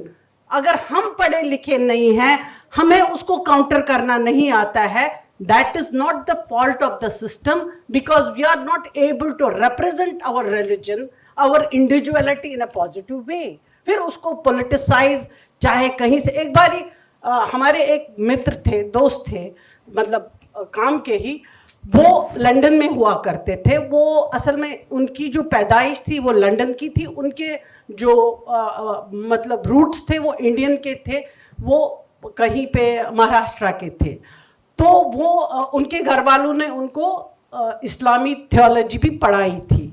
अब उनने पूरी दुनिया देखी थी, वो ही यूज्ड टू मीट मी और आते थे। तो उनने कहा वो क्या काम करते थे पूरे वर्ल्ड में, वो आइमा, इमामों को कैपेसिटी बिल्डिंग प्रोग्राम देते थे। व्हाई इट वाज नेसेसरी कि जो हमारे खुतबा होता है जुमे की नमाज में, तो वहाँ दोज़ख जन्नत ही बताते थे। क्यों बताना है, वो सबको मालूम है, इट्स ऑल द डीड्स। तो वो उनको ये कैपेसिटी बिल्डिंग करते थे कि आपको ज़रूरत के हिसाब से हमें ये अच्छा सोसाइटी बनाना है, सोशल जो चीज़ें हैं जो कुरान में सही लिखा है, तो दैट वाज नीडेड। क्योंकि हमारे पास बदकिस्मती प्रॉब्लम है, हमारे पास पढ़े लिखे लोग नहीं हैं, जो सो कॉल्ड कहते हैं आपको जहन्नम मिलेगी अगर आप हेड स्कार्फ नहीं करेंगे, आप अगर स्कार्फ कवर करेंगे, बुर्का पहनेंगे, आप कुछ भी गलत कर लो, लेकिन आपको हम सर्टिफाई कर रहे हैं आप जन्नत में जाएंगे। That is the wrong. ये अपना चॉइस है, कपड़ा पहना, स्कार्फ देना, नहीं लगाना, जो भी है दिस आवर। लेकिन अब हिंदुस्तान में जहां हम रहते हैं, वी आर द, यहाँ पे तो बहुत मॉडेस्टी से, डिग्निटी से हर एक औरत मुंह होती है। हमारी ये कल्चर है। अभी मैं एक बात बताना चाह रही हूँ, जैसे हम साउथ की ओर जाएंगे, साउथ कश्मीर में, तो वहाँ पे क्यों वो प्रॉस्पर्स है। सपोज हम केरला की बात ऑन एंड ऑफ करते हैं, वहाँ दे डिड नॉट डिस्क्रिमिनेट। वो कल्चरली इतने रूटेड है, जो अच्छाई है, उनकी जीडीपी अच्छी है, उनकी एजुकेशन अच्छी है। जहाँ हम किसी को स्पेस देते हैं, you come and you enter in our space, और उस पर आप हमें बेवकूफ़ बना सकते हैं, वो तो हमारी अपनी कमज़ोरियाँ हैं। वो तो हमारी अपनी, तो सबसे बड़ा इम्पोर्टेंट टूल क्या होना चाहिए? एजुकेशन। एजुकेशन की मैं इससे जोड़ना चाह रही हूँ, जैसे हम कह रहे हैं कि हिंदुस्तान में काफ़ी सारे एजुकेशन मुसलमानों की, लड़कियों की कम है। हम लड़कियों की बात करें, प्राइमरी एजुकेशन में बेतहाशा एनरोलमेंट होता है, और सेकेंडरी लेवल आते आते वो सबके, और हमारा भी। It's not only the Muslim of India, it's the global. जो आपके यूनेस्को ने भी अभी जो मॉनिटरिंग रिपोर्ट, उनका ग्लोबल मॉनिटरिंग रिपोर्ट, उसमें भी सब सहारा, लैटिन अमेरिका, बाकी जगहों पे भी वही सारी चीज़ें हैं, वही रीज़न है। अर्ली मैरिज, अगर मैं यहाँ पे भी, क्योंकि I work with all the section of the society of the women, चाहे वो मेरे पास काम कर रही हो, चाहे वो मुझे रास्ते में कहीं मिले, चाहे वो हायर, मैं सबसे बात करती हूँ। एक थी डोमेस्टिक हेल्प, वो बोल रही है मेरी बेटी स्कूल नहीं जा रही है। ऐसा क्यों? 14 साल की है, इसकी शादी करनी है। मैंने कहा कैसे? मतलब ये अब वो मुसलमान के लेंस से क्यों देखना है? She is not a Muslim women, she is also a migrate labour over here. मैंने एक आर्टिकल लिखा है, इकोलॉजी टू एग्जॉस्शन, यानी कि आप एक जो आते हैं बिहार के सरसब्ज बहाग में, वहाँ पानी भी मिलता है, उनको पेड़ के नीचे भी आते हैं, फिर वो माश के सिलसिले में यहाँ आते हैं अर्बन सिटीज़ में। आप उनके कभी देखा है वो कैसे रह रहे हैं? बीमारियां उठती हैं उनके, तो उनके खर्चे इतने होते हैं, उनके रहने, तो हमारे पास वो इंफ्रास्ट्रक्चर नहीं है। वो चीज़ें करते हैं जो हमें लगता है देन वी इम्पोज कि ये मजहब ने करवाया। नो, अब गेटोज में मुसलमान रह रहे हैं तो उनको वही स्पेस मिलती है। इवन मैंने एक बारी, मेरे लिए वो कल्चरल शॉक था, मैंने एक बारी किसी से पूछा जब मैं पहले पहले आई कि लोग क्यों रह रहे हैं खाली ओखला में, और मैं वहाँ नहीं रहती थी। मैं साउथ दिल्ली, एक दफ़ा इत्तेफाक हुआ तो बटला हाउस मैंने देखा पहली दफ़ा, मैं शॉक होगी। रिक्शा भी है, और इट वाज लाइक वहाँ मैंने अंदर से देखा लोगों के बड़े घर है, काम बहुत अच्छा करते हैं, हाईली क्वालिफाइड है, IAS है। फिर मुझे बताया गया कि मुसलमानों को अच्छी जगहों पे घर नहीं मिलता है in spite of having the money. तो जो नैरेटिव ग्लोबल, वो यहाँ का नहीं है, वो ग्लोबल नैरेटिव है, और इन सब चीज़ों को डिफ्यूज एक ही चीज़ करता है, वो एजुकेशन है। अभी हम यहाँ पे अभी एक बात आएगी जो मैं बोलना चाह रही हूँ। हम मदरसों की बात कर रहे हैं ना, अभी दिखा रहे थे आप, मदरसा की लड़कियाँ हैं और पढ़ रही हैं। 2008 में और 7 में, आई डोंट नो, मैं जब कमीशन के साथ थी और मुझे एक असाइनमेंट दिया गया एजुकेशन पे, वो it was also related to women girls madrasa पे ओवरऑल। तो फिर उसी के साथ कि बाकी जगहों पे होम स्कूलिंग क्यों हो रही है, आपको मालूम है? अमेरिका में, लंदन में, ऑस्ट्रेलिया में, कनाडा में, तो वहाँ पे इसलिए स्कूल होम स्कूलिंग हो रही है। हम कोविड की बात नहीं कर रहे हैं, हम कोविड की बहुत पहले बात कर रहे हैं। वो अपने बच्चों को, उनको भी कंस्ट्रेंट ऑफ मनी होता है, टाइम होता है, वो अपने वैल्यूज़ देना चाह रहे हैं, वो अपने जो जिस भी तरीके से, तो वहाँ मनाहित नहीं है। अगर यहाँ पर कोई अपने मर्जी से उसको मदरसे में एनरोल कर रहा है, वो अपनी तरीके से जो उसे थोड़ा सा उसकी अपब्रिंगिंग हो, तो वहाँ पे वो पॉलिटिसाइज दैट। अगर ग्लोबल लेवल पे होम स्कूलिंग है, ये मदरसा है। जब बेगम भोपाल थी जिन्होंने पहला मदरसा खोला भोपाल में, तो क्या खोला था वो? दरसगाह, जो मैं जहाँ मैंने पढ़ा है ना, कुरान शरीफ, तो वहाँ हमें मेन करिकुलम नहीं पढ़ा। और हमारे यहाँ अब ये थोड़ा सा मैं देख रही हूँ 4-5 साल से, मुझे ये भी नहीं मालूम था वहाँ मदरसा है। तो कोई NOS की कोऑर्डिनेटर थी, वो बता रही है कि हमने मदरसा की बच्चियाँ हैं, तो आई वाज शॉक्ड। तो वहाँ ड्रॉप आउट्स अगर हो रहे हैं और मदरसा की बच्चियाँ, I even was also the part of NOS में एकेडमिक काउंसिल की मेंबर रही, मैंने वहाँ पे कोऑर्डिनेटर थी for a long time, Madrasa education पे बहुत काम किया। लेकिन वही है कि अगर हम इक्वालिटी की बजाय इक्विटी की बात करें, जो हालात women empowerment, not through equality, not through education, but through equity. Equity है कि जहाँ जो माहौल है वो क्रिएट, वो इकोसिस्टम करना है, वहाँ पे कम्युनिटी लेवल पे गवर्नमेंट को भी उसको सपोर्ट करना है, तो वहाँ पे हमें उस पॉजिटिव सोच को लाके पॉलिसी में ज़रूर लाना है. Because I was talking to earlier with doctor Parveen, I ask आप लोग ये क्यों कंडक्ट करते हैं. शी ब्रीफ मी, हमने ग्रास रूट लेवल पे काफ़ी काम किया जो विच वॉज रिफ्लेक्टिंग, मगर पॉलिसी लेवल पे हमें नहीं मालूम है. We want to talk. तो पॉलिसी लेवल पे अगर पब्लिक, एक बात मैं और शेयर करना चाह रही हूँ. हैदराबाद में ये भी 2000 आई गेस 10 के करीब है.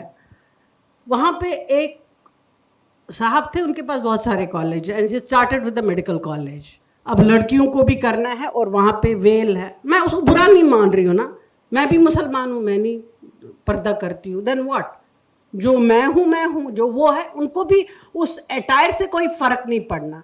अब जो वहाँ के चेयरमैन थे, वहाँ पे उनकी, हम भी बच्चियों को डॉक्टरी कराना चाह रहे हैं, तो उन्होंने specifically women's college, medical college खोला शादान के नाम से, medical college for women's.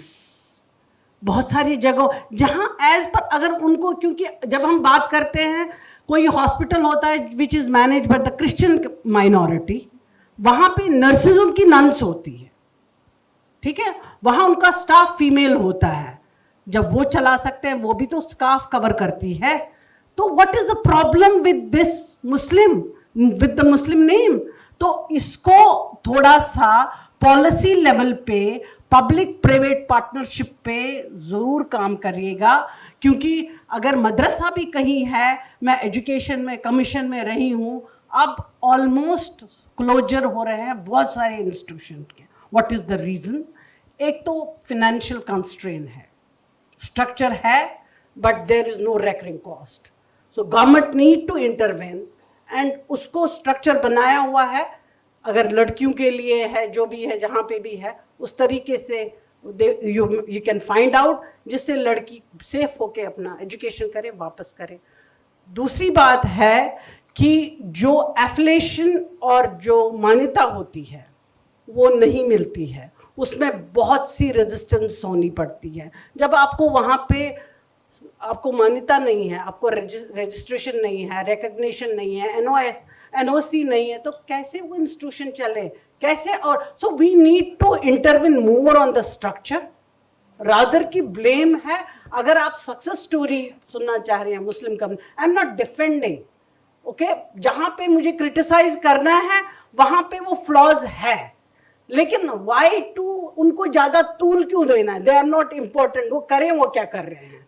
But as a citizen of India, अगर कोई भी ऑर्गेनाइजेशन है, उनको इस तरीके से काम करना चाहिए. अपने सबसे पहले मुझे लगता है कि कल्चर अपना जो जहाँ पे जिसका है, उसको उस माहौल से, कोई ट्राइब है, उनका अपना कल्चर है, उसको रेस्पेक्ट करो. क्योंकि India is a huge country, it is having a lot of diversity. We need to respect the language, the culture. तो उस तरीके से शायद वीमेन सो कॉल्ड एम्पावर हो सकती है. अदरवाइज जैसे फिरदौस ने बताया, औरतों को मालूम है, इख्तियार भी है, सब चीज़ें हैं, लेकिन वो उनको इस तरीके से नहीं एक्सरसाइज कर सकती है क्योंकि वो फिनेंशियली बहुत ही डिप्राइव होती है. वहीं से रूट काज शुरू होता है. जैसे मिनिस्ट्री ऑफ स्किल है, उसमें MSME के बहुत सारी स्कीम्स हैं. देखिए, कुछ गवर्नमेंट को भी मॉनिटरिंग एजेंसीज, कमिटीज़ रखनी चाहिए, उनको लगना चाहिए. अगर आपको ट्रांसपेरेंसी लानी है ना, तो यू हैव टू हम किन को दे रहे हैं, कैसे स्कीम चल रही है, कैसे, जैसे विकसित भारत है अभी 2047 में काफ़ी सारे स्कीम्स आते हैं. We need a good think tanks, we need a good policy researchers, policy the consultant, those who can intervene. यहाँ पे तो गवर्नमेंट उसको रेक्टिफाई करना चाहिए, तब हम. अदरवाइज अगर 10 साल के बाद भी बैठेंगे ना, यही बात करेंगे, कोई फायदा नहीं है. फिर यही बातें करते रहेंगे. Thank you so much. Thank you so much doctor Shabista ma'am, आपने बहुत सारी बातें की. अगर आप देखेंगे, मैंने गर्ल्स मदरसा के ऊपर क्वेश्चन लिखा हुआ था इनफैक्ट, लेकिन टाइम नहीं था तो नहीं पूछा. लेकिन आपने ऑलरेडी बता दिया कि आपका क्या पर्सपेक्टिव है. एक चीज़ और जो मैंने नोटिस की कि आपने, जैसे पूरे इस डिस्कशन में ये था कि आपके चाइल्डहुड में आपके फादर ने आपको बहुत सपोर्ट किया. Father, it was not only the father. मेरे home. एक पड़ोसी अंकल थे, मेरी दूसरी बहनें पब्लिक स्कूल में पढ़ती थी, पब्लिक गवर्नमेंट स्कूल में, मतलब वहाँ पे वही था, प्राइवेट नहीं था। तो वो आके इतनी अथॉरिटी थी, उसने अपने बेटे का एडमिशन कॉन्वेंट में किया सेंट जोसेफ में, और मेरा भी कर दिया। सो दैट इज हाउ ये होता है। So I was in all way blessed, privileged.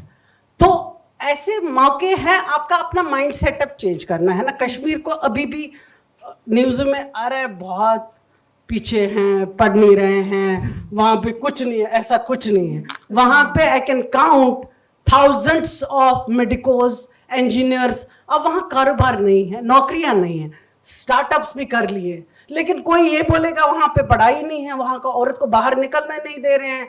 मुझे उससे बहुत एलर्जी भी है, और मुझे उससे आई कॉन्ट्रडिक्ट, वो फैक्ट ही नहीं है, that is not a fact. वहाँ पे विमेंस में हमने कहा ना, हमारी आंट एक थी 50 साल पहले जिसको नौकरी, हमारे खानदान में सब ने नौकरियां की, और जो पढ़ते हैं करते हैं, जिसको नहीं करना है, बच्चे पालने हैं, उसके पास सफिशिएंट उतना है, वो बच्चे पालती हैं, बट किससे? अपनी मर्जी से। उसको नौकरी नहीं छुड़वा देते हैं। वो पुराना, अब हमें उन चीज़ों को नहीं दोहराना है।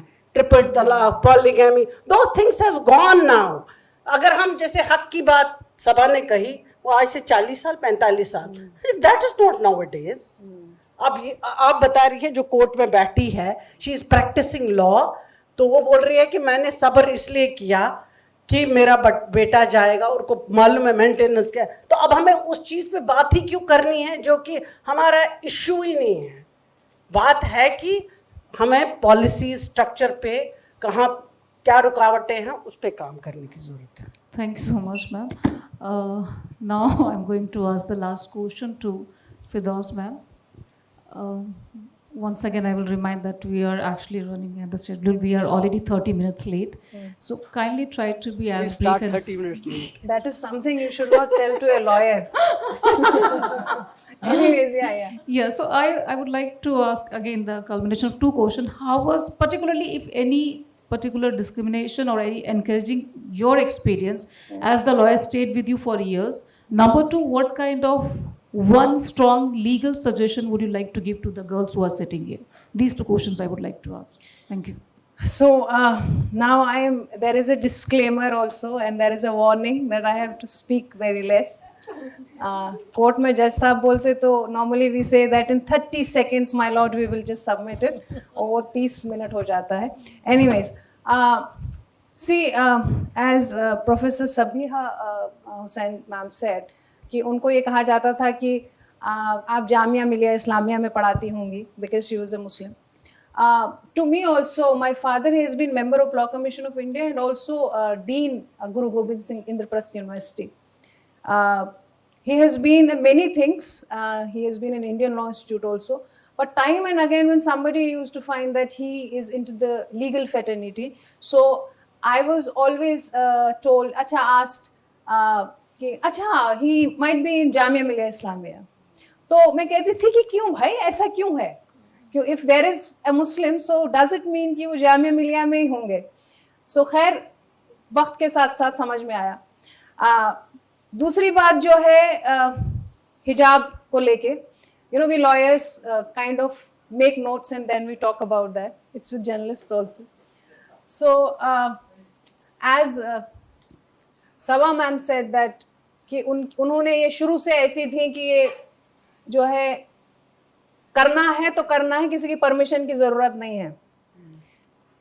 तो लेकिन इनकी दादी ने इनसे कहा हाँ ठीक है, कोई हल्ला गुल्ला नहीं किया।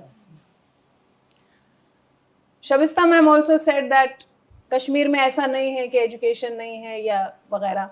यहाँ कई चेहरे हैं जो मैं देख सकती हूँ कि कश्मीर के हैं। कश्मीर में औरतों की लिटरेसी रेट बहुत अच्छी है।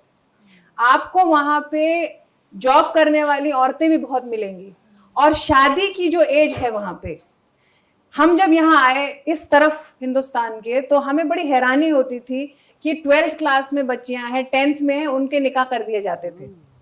कश्मीर में हमने ऐसा नहीं देखा था।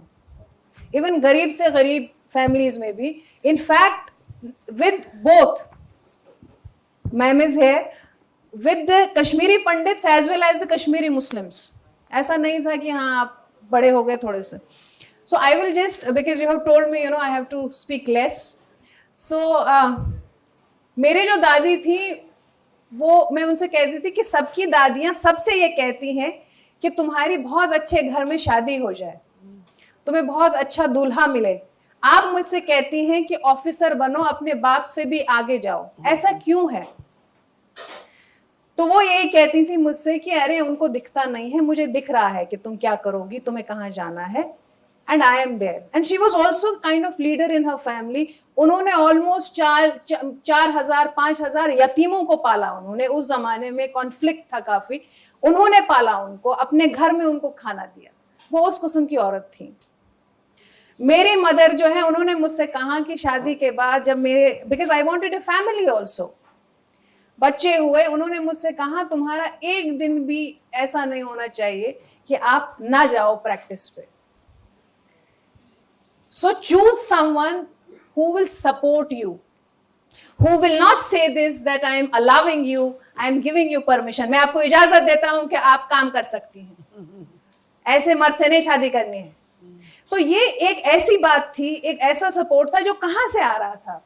वो फैमिली से आ रहा था, घर से आ रहा था. एक बिल्कुल ही, हम लोग लॉयर्स की आदत है, हम थोड़ा सा जो एग्जाम्पल देने लग जाते हैं थोड़ा सा. अभी हमारे यहाँ पे ट्रांसजेंडर्स को लेके, LGBTQ कम्युनिटी को लेके कई इश्यूज है. I am not whether supporting that them और नॉट, उसके ऊपर नहीं हूं मैं, बट मैंने एक चीज रियलाइज की कि वो लोग सोसाइटी के एंटी, बिल्कुल खिलाफ चल रहे हैं, जो हमारी एक सोच है. और लेकिन वो बेचारे लड़ किससे रहे हैं? अपनी फैमिली से लड़ रहे हैं. Mother, father, brother, whosoever, even their friends, the moment they come out of the closet, the moment they declare कि वो gay है या whatever, they belong to this certain community, तो उन्हें उनसे लड़ना होता है. वो इमोशनली सपोर्ट सब कुछ खत्म हो जाता है. So precisely coming back to this, कि हमारी औरतें जो है, हमारी जो बच्चियां हैं, उनको जो सपोर्ट सिस्टम चाहिए वो घर से आना चाहिए. तो fortunately for me, I was privileged enough that the men and the women of my house were supported. For a long time, I was not wearing hijab, even after I came into the practice. Coming to Sabha ma'am's point, there is a reason why I started covering my head some other day for that. But my father told me कि बेटे आपने अब पढ़ लिया इसके बारे में, अब आप इसको समझ गए हो, अगर आप इसको स्टार्ट करना चाहते हो, ये नहीं कि इस्लाम में ये है तो आप जहन्नुम में जाएंगे, आपने 4 दिन स्कार्फ ओढ़ा उसके बाद आपने फेंक दिया. नहीं, उन्होंने कहा कि आप इसको पहनेंगी, आपको 10 लोग देख रहे हैं जो शायद आपको देख के, because you are at a platform where maybe people are actually, I was the first one in the Delhi High Court to wear this scarf, and that to a Kashmiri Muslim. तो उन्होंने मुझसे कहा आपको 10 लोग और देख रहे होंगे जो चाहते होंगे कि वो स्कार्फ पहने, मगर वो नहीं पहनते हैं जिस भी वजह से. तो उन्होंने कहा कि अगर आप ये स्टार्ट करना चाहते हो स्कार्फ ओढ़ना, तो फिर आप अपने आप से कमिटमेंट रखो कि that you will carry on with it. I gave it a thought that yes, whether I am going to wear it forever, is there a good reason behind it कि मैं इसको adopt कर रही हूँ? And I said yes. उसके बाद कई लड़कियां आई जिन्होंने स्कार्फ ओढ़ा और उन्होंने मुझसे कहा कि हम लोग सोचते थे हमारे जॉब में ये प्रॉब्लम होगी, हमारे उसमें होगी, but when we saw you and you're there in Supreme Court, you're in High Court, you're practicing, we felt okay, discrimination तो होगा, प्रॉब्लम तो होगी, but we will pass through it. So therefore it is that in the families, some families they impose it without giving the reason कि क्यों है, क्या लिखा है, ओढ़ना है, नहीं ओढ़ना है. वहीं पे देखे मैं कई सारे, जैसे इन्होंने कहा स्कार्फ ओढ़ा है, नहीं ओढ़ा है, उससे क्या मतलब है? हमारे साथ ये प्रॉब्लम है, हम लोग सीधे जन्नत पे पहुंचते, सीधे जहन्नम पे पहुंचते.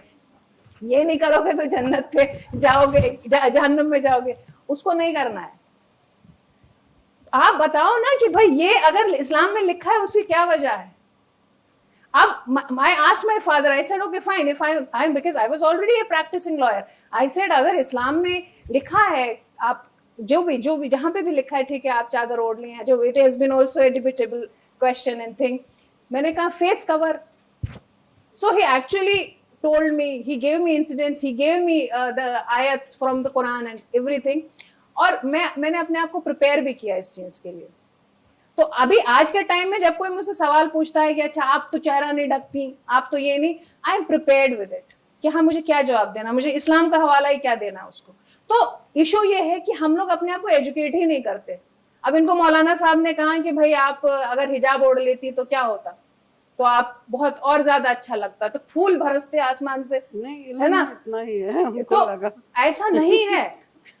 प्रॉब्लम यहाँ और एक बहुत ही I mean she is a journalist here, she will actually somewhere agree with it कि हमारे साथ प्रॉब्लम ये है कि जब हम इस्लाम डिस्कस करते हैं हम लोग रूट कॉजेज इश्यूज और उन सबको नहीं करते. हम ये करते हैं अरे पता है वहां वो जो बैठी हुई थी उन्होंने दुपट्टा नहीं ओढ़ा था, वो जो मैम आई थी हिजाब पहने हुए, वो सूट पहने हुई थी. ये नहीं बताएंगे कि उन्होंने ये बताया कि for example I will talk about this, कहते हैं 4 शादियां अलाउड है, मगर हिजाब पहने हुए सूट पहनी हुई मैडम को ये पता है कि सूरह निसा की आयत नंबर 3 में ये भी लिखा है 1 2 3 4, मगर अगर एक करोगे तो वो ज्यादा अच्छा है. मगर ये हमें पता नहीं, हस्बैंड्स आके बोल देते हैं कि तुम्हारी इजाजत की जरूरत नहीं है, मैं तो दूसरी भी कर लूंगा तीसरी भी कर लूंगा. अब I want to 2 things only, I will end with that. एक तो ये है कि मैं आपको 2 जवाब बता देती हूं जो आप इस्तेमाल कर सकते हैं. देखिए मैं जो हूं जिस जगह रहती हूं वहां पे मस्जिद है और वहां रोज मेरी बच्ची भी यहाँ बैठी हुई, इसको मैं इसलिए भी बहुत बार अपने साथ लेके आती हूँ. She studies in Mater Dei, that's a convent. Because when I delivered her and after a few months I told my husband that I don't know if I would be able to continue with the work because legal profession जैसे इनका journalism या academics का होता है बड़ा, आपको you have to, या ma'am से you have to give a lot to it, you have to, वो उनको बच्चों के साथ को जस्टिफाई करना है अपने आप को. she has to do justice to the students, she has to do justice to the people, I have to do justice to my client. So I told him I don't know if I would be able to do it. He said no, he pushed me and I went. कुछ दिन बाद में किसी channel पे किसी कुछ debate था, उसमें थी, she was just 7 8 9 months, she said, and she was very happy to see me. And फिर सबने मुझे बताया and then I was like okay, कल को ये मुझसे कहेगी कि एग्जाम में रात भर मुझे जगाते रखा और बाद में जब मेरे काम का टाइम आया तो मेरी शादी करा के घर में बिठा दिया, भाई फिर पढ़ना किस लिए? तो एक अपने बच्चे के लिए भी एक प्लेटफॉर्म आप बनाते हो तो ये बेटर है, ये बहुत जरूरी है कि आप अपने घरों में. अच्छा 2 चीजें जो बहुत ही मतलब as a lawyer I will tell you बहुत जरूरी हम सबको पता होनी चाहिए.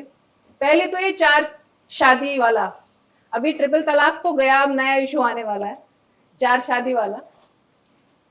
सूरह निसा में क्लियरली दिया हुआ है कि 4 जो है आप you can have 4 wives, but then you have to do justice also. It also says कि एक अगर रखेंगे वो ज्यादा बेहतर है.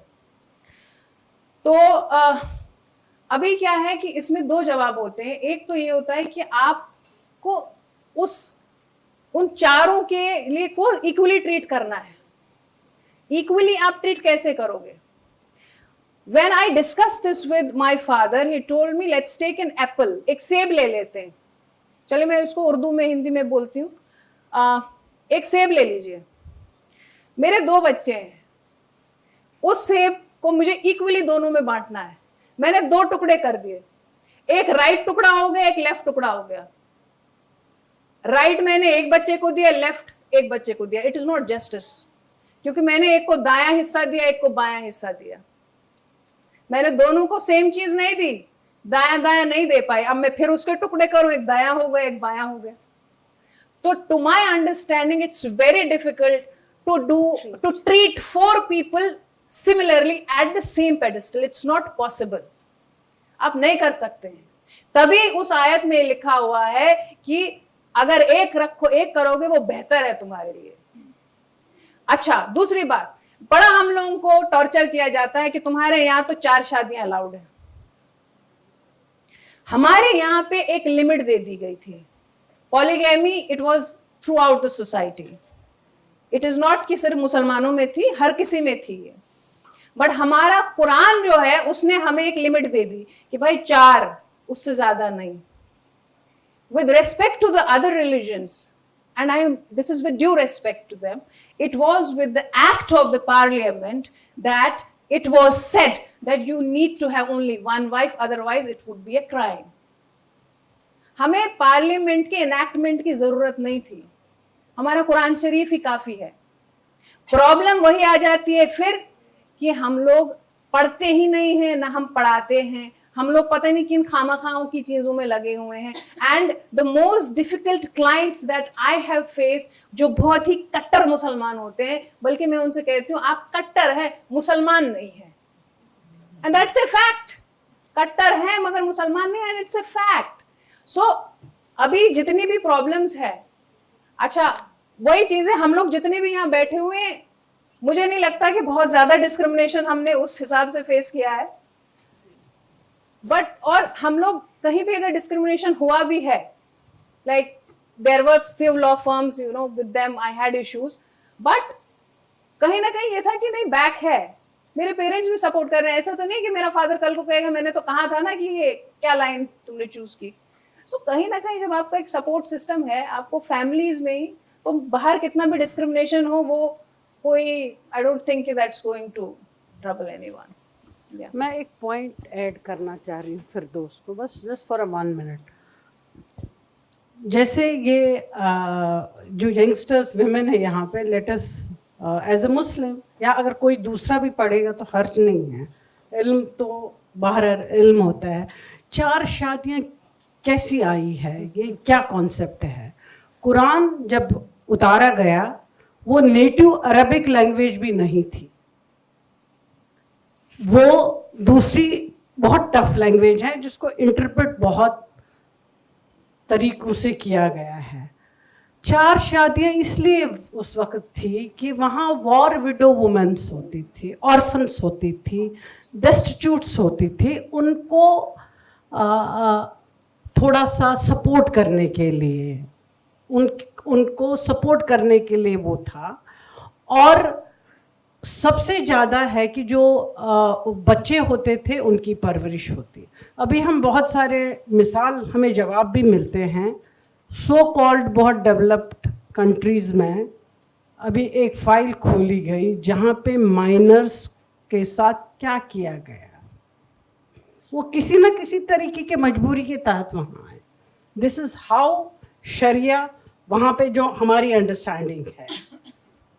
तो इन चीज़ों को, और दूसरी बात है जो मुस्लिम विमेन को, मेरे हिसाब से अगर वेस्ट में 200 साल पहले या 100 साल पहले हमारी सोशियोलॉजी बाकी चीज़ें आई और उसमें वहाँ पे राइट टू वोट और बहुत सारी चीज़ें हैं कि अगर हम अच्छी तरह से कुरान को पढ़ें, उससे रिलेटेड किताबों को पढ़ें, किसी आइडियोलॉजी को नहीं पढ़ें, तो शायद हम भी उन सवालों का काउंटर कर सकते हैं। आप as a journalist, as a author, as a lawyer, उन चीज़ों को लोगों तक, जब हम उसको प्रेजेंट ही नहीं कर पाते हैं ना, लोगों तक लिटरेचर ही नहीं जाता है, तो हमारे ये मसले रहेंगे। इस चीज़ को समझना चाहिए। कुरान ने ऐसा नहीं है मैंडेटरी। अब आजकल के हालात में कोई बेवा से शादी करता है? नहीं। कोई सिंगल मदर से शादी करता है? नहीं करता है। तो वो दूसरा नैरेटिव वो हमने बिल्ड किया है, दैट्स नॉट इस्लाम।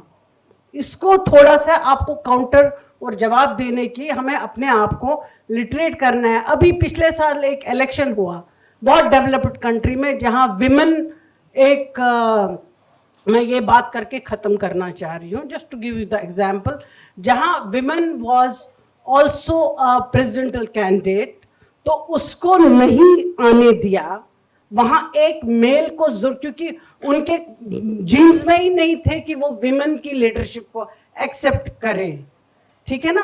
तो हमारे सब कॉन्टिनेंट जो एशिया का है, हमारे यहाँ मुसलमान 2 खवातीन प्राइम मिनिस्टर बन गई, हसीना और बेनज़ीर भुट्टो, हाँ, और इस्लाम में पहले आप रज़िया सुल्तान और बहुत सारी ऐसी मिसालें हैं. Why to blame Islam for that? सो ये सवाल अपने लिए करके, और मेरा एडवाइस है, मैं जहाँ पे भी जाती हूँ ना, मैं स्टूडेंट से, यंगस्टर से कहती हूँ, इस्लामिक स्टडीज पढ़ लो एज ए हिस्ट्री, उसको पढ़ लो और समझ लो, शायद हम अच्छे तरीके से उन चीज़ों को जवाब भी, हमें किसी को नहीं है, we have to share the literature, बस उतना ही करना है, तो चीज़ें खुद ब खुद उस सतह पे भी ठीक हो जाएंगी. Thank you. Thank you so much, ma'am. If there is any single question we can take, because we are already running out of time, or if there is, I would in fact, request you that you can have an informal interaction with the panelists on the tea. That would be more appropriate to save the time. With these words, I would like to now give the vote of thanks, because I understand the patience the audience actually shown. That's tremendous.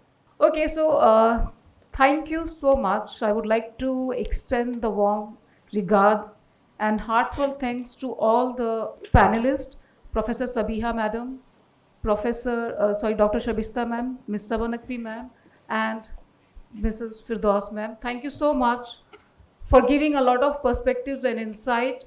Similarly, I am very thankful to the entire team. I would like to start that I'm very thankful to AV sir, CP sir, Ramveer sir, for extending all kind of supports to Awaz-e-Khwateen to making this event really successful. Similarly, I am very thankful to Mr. Amir Atil sir and his entire team of Awaz the Voice for being with us, for extending all required supports. They have been here since the forenoon, so thank you so much.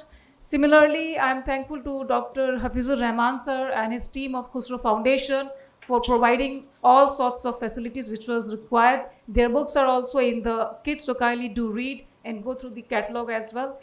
Lastly, I would like to thank to the team of Awaz-e-Khwateen, which is certainly my team. I'm very proud of my team for doing a lot of hard work. Especially, I would like to thank to Miss Yusra and Miss Tuba for being my eyes and ears throughout the preparations and bearing my anger at times. I'm a little bit, I can say that, a hard taskmaster, so they have survived it. Similarly, I would like to thank to Mr. Pankaj and Manish. They are the members of our technical wing. Thank you so much for all kind of supports. And lastly, I would like to thank the wonderful, I'm thanking the last to the wonderful audience, because I want to give you the more credit for this. Thank you so much for being very patient. I can see that not even a single person moved out of this hall throughout this panel discussion. As a teacher, I do understand the attention time span is very low. Usually after 30 minutes, people start losing the patience. But thank you so much for being a wonderful audience. Thank you to all the distinguished guests for not only joining the event, but being attentively listening everything. Last word I would like to say for the India Habitat Center for seamlessly helping us throughout this event. And there's one suggestion, काफ़ी हिजाब वगैरह पे बात हो चुकी है, I don't want to go to in that conversation. मुझे सादत हसन मंटो की 2 लाइनों के साथ में ख़त्म करूँगी. बहुत अच्छा, उन्होंने बहुत सारी बातें कही है, कभी और मौका मिलेगा तो मैं ज़रूर कहना चाहूँगी कि आप दुनिया की सारी औरतों को भी बुर्खे पहना दीजिए, लेकिन फिर भी मर्दों को अपनी आँखों का हिसाब देना होगा. समझदार, जिसे कहते हैं समझदार लोगों के लिए इशारा काफ़ी, और यहाँ सारे समझदार लोग हैं, मैं ये मानती हूँ. मेरा मैसेज पहुँच चुका होगा. एक लास्ट गुजारिश मैं करना चाहूँगी to all the man who are sitting in this hall, regardless whatever is your religion, make a kind of I would say a promise to yourself that what least you can do for the people, for the women around you, to make them feel comfortable. If you cannot do much for them, which should be, but at least make them comfortable, because it takes a lot of hurdles to come to reach to the educational institutes and to reach to the offices as well. With these words, I would conclude this panel discussion. Please do join us for the high tea. Thank you so much. Have a wonderful day.